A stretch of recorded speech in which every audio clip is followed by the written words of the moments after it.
likely, isn't it? As a country, like, if he was best skater for Toronto Maple Leafs, instead of what happened last season, like he missed out on team games, just the whole time change and all that. And as a country, to me, he's like, he was a little more better skater, a little more better person than he is, but he's an NHLer. I'm not, but just being, and then you got a lot of still an enigma. Every year for the past 4, 5, 6 years now, everybody's saying, well, you know, he's got so much potential and he'll get there. You know, he's still a project. He's still a work in progress. Well, how long can you keep saying that about guys and prospects? Because you're not going to have a Connor McDavid come, or you know, God bless Mitch Marner and him being in Toronto Maple Leafs. But truthfully speaking, you know, there is a very good opportunity that he doesn't play for the Toronto Maple Leafs this year. Well, Marner, you're looking 2-3 years down the road. Nylander probably, he may play, but you're probably a year or 2 or 3 down the road being a contributor. It's happening. Well, and there's the one that the scouting of Mark Hunter and that comes into play about when you trade Phil Kessel, what kind of prospects are you getting back? Yeah. And, you know, that's a guy, first round pick of the Pittsburgh Penguins, that hopefully they've scouted and figured that you're going to get not a, I always use Luka Caputi. I don't mean to beat him up about that, but that was a prospect that came in the Ponikarovsky trade years ago, and it sounded good. He was a local kid, but he never played, right? You know, and that's the next step. So hopefully whoever's ranking him second out of 30, and that's pretty heady praise, they can do it on the NHL ice surface, because that's what the Toronto Maple Leafs are about right now, and hopefully more of these guys make it than don't. Yeah, Brian Fabro. Yeah, the guy who's done this is Corey Conn. He's worked for the ESPN for a couple of years. Leafs were 17th last year. This particular scout, he believes Marner and Nylander could and should be cornerstone franchise players.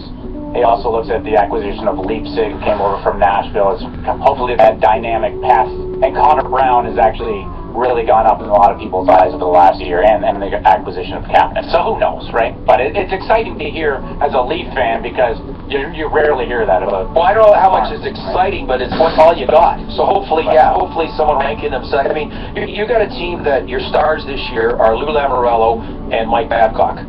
Okay, you get 1 year of that. We did it with Brian Burke 5, 6 years ago or 7 when he first came over. How'd that go?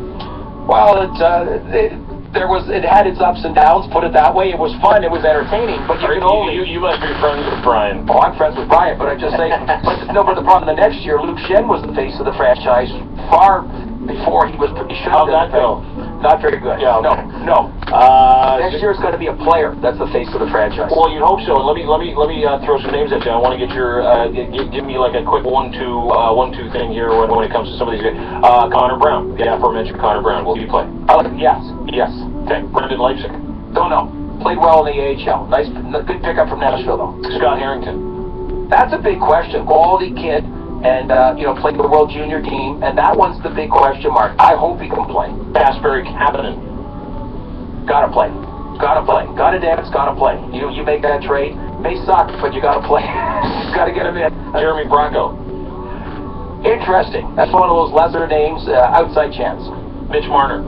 Gotta play. I don't mean this year. I mean, this is your big, bold move, and you went for the smaller guy, the skilled guy, and he has to play. And last and certainly not least, Aki Berg. Third overall pick. Yeah. No, got to keep him in Finland, Sweden, Bolivia, wherever he is. Well, there you go. And here's another thing. I don't need real quick. One of the other things that came out yesterday, and then the guy just got married last weekend, that the Leafs apparently interested in possibly signing Devin Setaguchi. I don't know if you know about that. I would let him have a long honeymoon. No, yeah, no, you're not into some Setaguchi. No, 31 goals with San Jose a few years ago. He's 29 years old now, and just the last 2 stops, it hasn't happened. And let him Setaguchi somewhere else. Oh, well played. Good stuff, everybody. For George's point. 6:55. Thanks, Gord. Coming up in just a couple. Leaving? No, you're staying. Yeah, you got to stay. Today, the rest of today, and then tomorrow, fortunately for me. So hold on, because we're not done there. Your Toronto Blue Jays, again this morning, if you're just waking up, they pound on the Oakland Athletics. I mean pound. They go again today at 12:30, taking the first 2 of 3. Could be another sweep. We'll find out today. And we'll tell you where they are in the AL East standings if you haven't heard. And it's good news. That's next. Sportsnet 590 The Fan. This is the home of the Blue Jays. Come on over for a play date. Your mom said it's okay. Toronto Sports Radio. Sportsnet 590 The Fan. Officer, of course, Clover is 5.